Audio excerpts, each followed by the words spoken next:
This is an account of one of the Sea People's victims, King Amarabi from the city of Ugarit. My father, now the ships of the enemy have been coming. They've been setting fire to my cities and have done harm to the land. Doesn't my father know that all my infantry and chariotry is stationed in Hatti, and that all my ships are stationed in the land of Lukka? So thus the land is prostrate now. The 7 ships of the enemy which have been coming have done harm to us. Now if other ships of the enemy turn up, send me reports somehow, so that I will know. In his letter to the king of Cyprus, you can understand the fear this king felt by only 7 ships, a truly fear-inspiring enemy. This king, his people, and his city were the victims of the most devastating attacks by the Sea Peoples, but they were not the first. The first attacks happening centuries earlier. While the famous pirates of China, the Roman sea pirates, and the infamous pirates of the Caribbean are world-renowned, they are far from being the oldest or the first. This is the story of the world's oldest pirates. These pirates, these sea raiders, began their attacks in 350 BC across the eastern Mediterranean, which would later become Mare Nostrum, as recorded by the Romans. At this time in the world, the woolly mammoth still clung to its last Russian rocks. Many of the former great Sumerian city-states had long been abandoned. Many Pacific islands still laid uninhabited, and Judaism began its early pagan roots in Yahwehism, and Carthage had yet to be founded.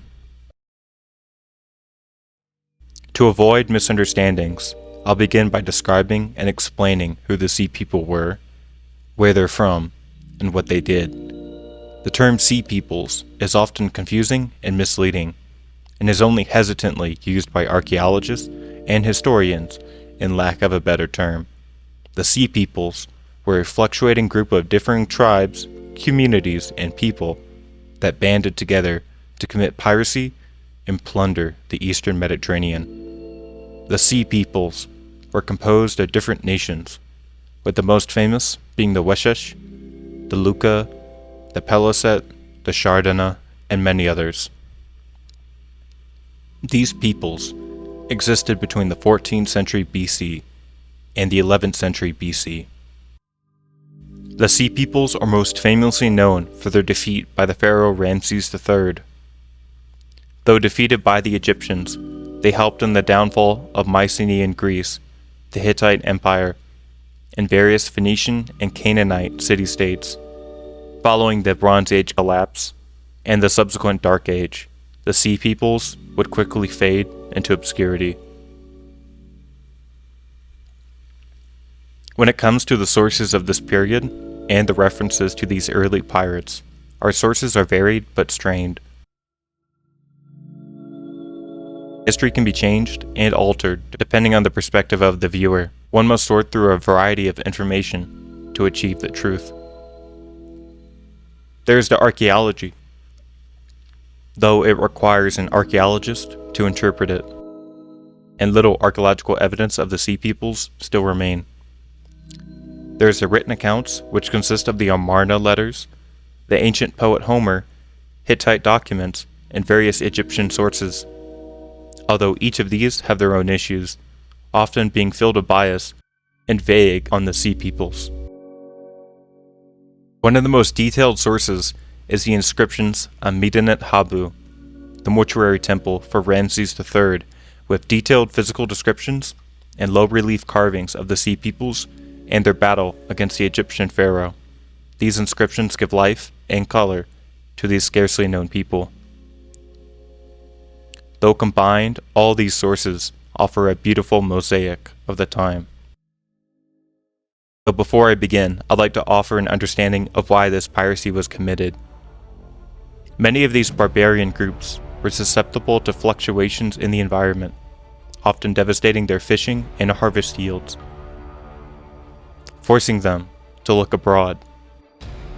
These people had access to the technological capability of sailing across the open ocean, a technology that previously did not exist. And many of these barbarians came from heavily militaristic and warlike societies, with songs and myths boasting of great warriors defeating their foes. With the discovery of the Uluburun shipwreck, it's no wonder these warriors sought plunder.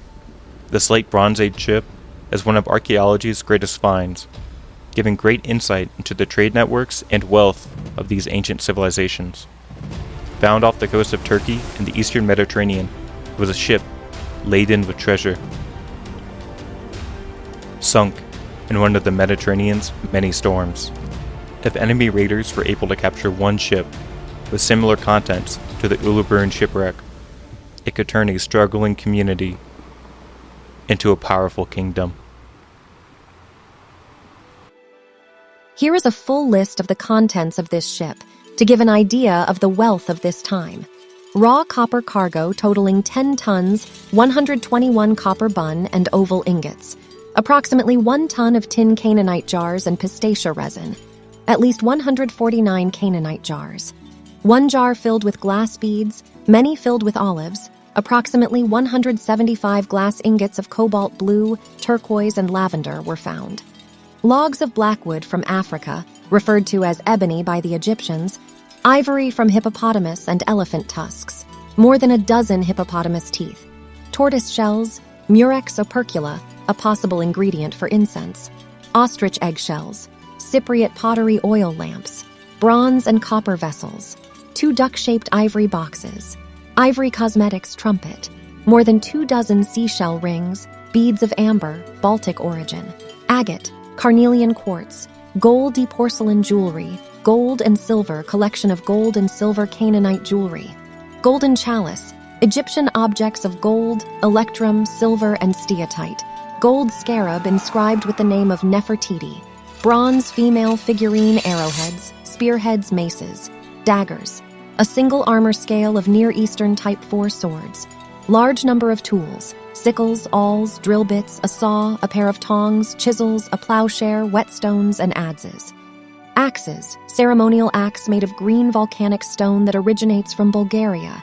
A small folding boxwood writing tablet, 19 zoomorphic weights, 120 geometric-shaped weights, almonds, pine nuts, figs, olives, grapes, safflower black, cumin, sumac, coriander, whole pomegranates, a few grains of charred wheat and barley. With these Bronze Age trading vessels often being very slow due to their heavy cargo, being filled with countless treasures, and often being unprotected, they were ripe for plunder. All it took was an opportunity. And to plunder these ships, all that was required is a fast-moving ship capable of plundering and then escaping quickly into the deep sea. Using newly created seafaring ships with technological developments such as the stern-powered rudder and square sails, these ships were capable of traveling the open seas, easily able to move treasure from Egypt or Hittite back home, or to their isolated islands. With the technology available and the treasure often unguarded, the plunder would soon begin. To the societies of the Bronze Age, these warriors would have been fierce, with no chariots, kings, or lands to conquer. It was as if they had no weakness. The sea peoples, they struck fear in their enemies, as seen in this quote by Ramses II on the Tanis Stele from the 13th century BC. The unruly Sherden, whom no one had ever known how to combat, they came boldly sailing in their warships from the midst of the sea, none being able to withstand them. These raids would have begun small, composed of 5 to 10 ships, or 50 to 100 men, raiding and pillaging in the mid-13th century BC, and later acquiescing to 200 ships, or often 1,000 men, towards the end of the 12th century, an army set on conquest. Our earliest recorded pirates in the world are actually 2 groups of people committing naval raids pirate attacks, and sea invasions at roughly the same time. The Sherden, or also known as the Shardana, and the Lukka. These were the world's first pirates. The earliest accounts of piracy are found in the Amarna letters, a set of clay tablets from the Egyptian administration to various other Bronze Age kingdoms, dated to 1350 BC, during the reign of either Pharaoh Amenhotep III or Akhenaten. One of the first inscriptions dates from the reign of Pharaoh Amenhotep III, written by Hapu, an official for the pharaoh. He describes having to establish defenses in the Nile Delta against maritime raiders. One of the earliest other accounts is a letter between the Kassite king of Babylon and the Egyptian pharaoh Akhenaten, warning the Egyptians of sea raiders capturing and raiding Babylonian towns, though this letter specifically states the Lukka and the Sherden are the people to blame. Another record mentions the notorious freelance Mediterranean shipping attacks off the coast of North Africa.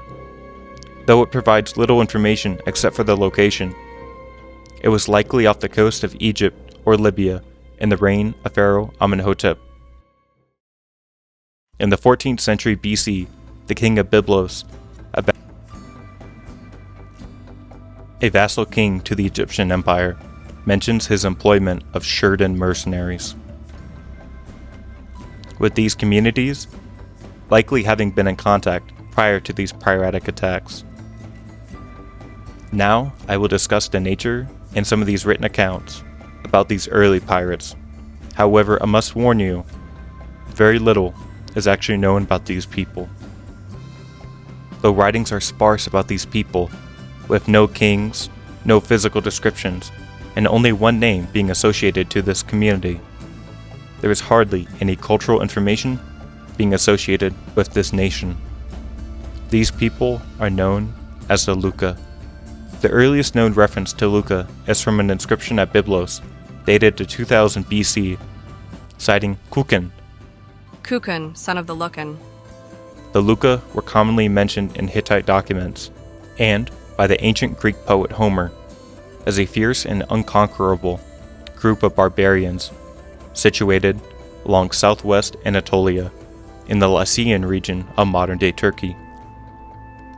Homer describes them as one of the allies to the legendary city of Troy, they likely being part of the Yazawa League, an anti-Hittite confederation. They were described as people of the sea, only being forced into tributary status by the sheer force of the Hittite Empire, often earning the ire of the empire by seizing territory, coastal raiding of Hittite allies, enemies, and raiding the empire itself. A Hittite prayer mentions the Lukka attacking Hittite lands, along with other people, and denouncing the Hittite sun goddess, which would have been a heretical act to many Hittite citizens. The Lukka were mentioned in a 14th century letter by the king Matawata, a possible Arwaza king who tried to expand his kingdom by conquering Cyprus, and he used Lukka soldiers in his army to launch pirate raids. Correspondence between the king of Aliyisha, or Cyprus, and the Egyptian pharaoh reveals just how much of a threat the Lukka posed. The Egyptian pharaoh claimed the king of Aliyasha was cooperating with the Lukkan pirates, stating men of Luki were setting fire to his villages. The king of Aliyasha vigorously denied that the people of Aliyasha had allied themselves with the pirates, and then he claims to have introduced countermeasures and states he would punish any of his subjects involved in piracy. Due to the location of the Lukka and their somewhat subjugation by the Hittite Empire, they were recorded in Egyptian records, notably in the Treaty of Kadesh, which state the Lukka fought on the side of the Hittites, likely acting as mercenaries, involving themselves in the 10,000 men battles of the Hittite Empire. This band of people would later join the Sea People's Confederation for an attack on Egypt in 1207 BC, only to fail, dying in the murky waters of the Nile River. Following the Lukka's failed invasion of Egypt, they would fade into memory, and in the centuries following, they would return again, though transformed from sea-raiding barbarians to the classical Lycian kingdom.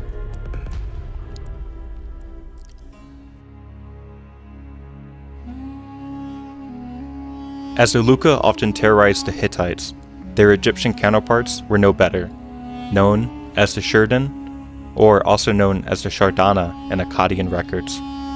They were famously described as Sherden of the sea, who often attacked Egyptian trading vessels, coastal outposts, and neighboring kingdoms. Similar to the Hittites, but more deeply intertwined, are the Shardana, the bane of Egypt. Likely they are the reason for the earliest attacks on Egypt's trade in 1350 BC and for the raiding of the Levant coast. When the Shardana tried invading Egypt in 1275 BC, they were captured and forced to serve in the pharaoh's army, stated as Sherden of His Majesty's capturing. by Pharaoh Ramses II. To the Egyptian, these people were aliens coming from an unknown land and with unknown kings. The writings are sparse about these people, with no homeland and no kings being associated with this culture. Though not all were forced into military service, for many Shardana, it appears they were often serving in the pharaoh's army, and they were often viewed with fear by many of Egypt's citizens and by Egypt's enemies. Some of these Shardana are also noted as being bodyguards for the Egyptian pharaoh, as recounted in the Treaty of Kadesh, being viewed as excellent warriors. They were often clad in horned helmets, leather shields, and with unknown swords and spears. They striked fear into the pharaoh's enemies. Though this is far from the first occurrence of barbarians being incorporated into the military apparatus of foreign empires. Famously, the German barbarians served Roman emperors, and the Varangian Guard, fierce Viking warriors, served the Byzantine emperor. In the period following Kadesh, Shardana warriors grew into a standard component of the Egyptian terrestrial expeditionary force. Papyrus Anastasi I, a 20th dynasty text, discusses proper preparation and provisioning for a military expedition into the land of Canaan, which includes 520 Shardana among a mixed force of 5,000 men. The Sherden, or also known as the Shardana in Akkadian, likely originated from the island of Sardinia, specifically coming from the Nugaric Bronze Age culture, with evidence of this coming in the wake of the linguistic connection between Shardana and Sardinia. The iconic horned helmets, and also the leather shields, being depicted on Nugaric warrior statues, and the height of the Nugaric culture being contemporary to the Bronze Age collapse. It is theorized these early pirates were encouraged to seek out conquest and fortune in other lands, due to their highly militaristic society and their belief in military supremacy, and often with the only way to improve conditions on the island by bringing back hordes of plundered treasure. It is likely the Sherden used wooden boats, possibly decorated in stag figurines or having a stag figurehead at the bow of the ship, given the various statue depictions of Nugaric ships featuring these animals. These ships would have struck fear into many of those residing on the coast, as these ships appeared from a distance as a beast floating on the water, often due to their animalistic decoration.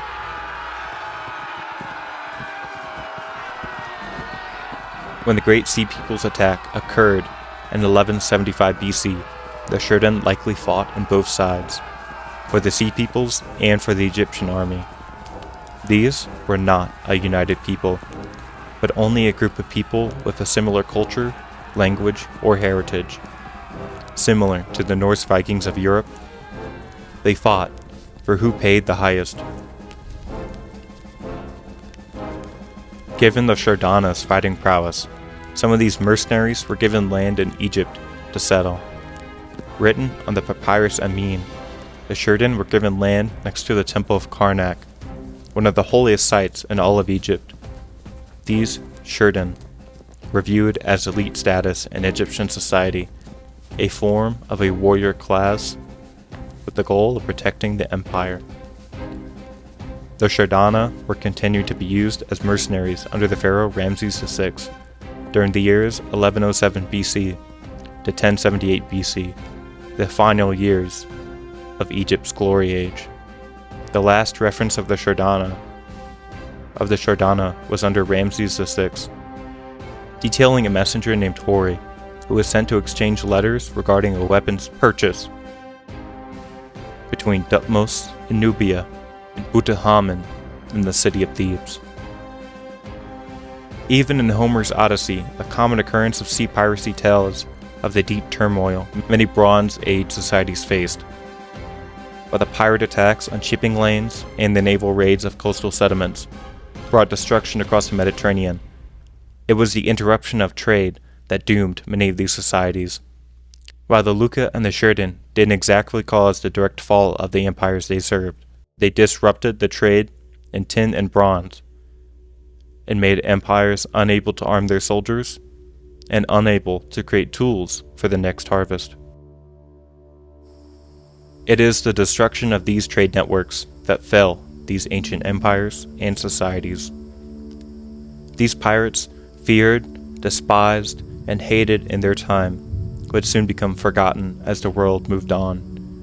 These pirates would later be overshadowed by the fierce and colorful warriors of the Age of Empires during the 15th and 19th centuries.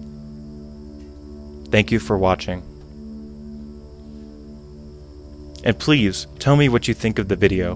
I'm still exploring YouTube and how to make YouTube historical documentaries, so I would appreciate any feedback if possible.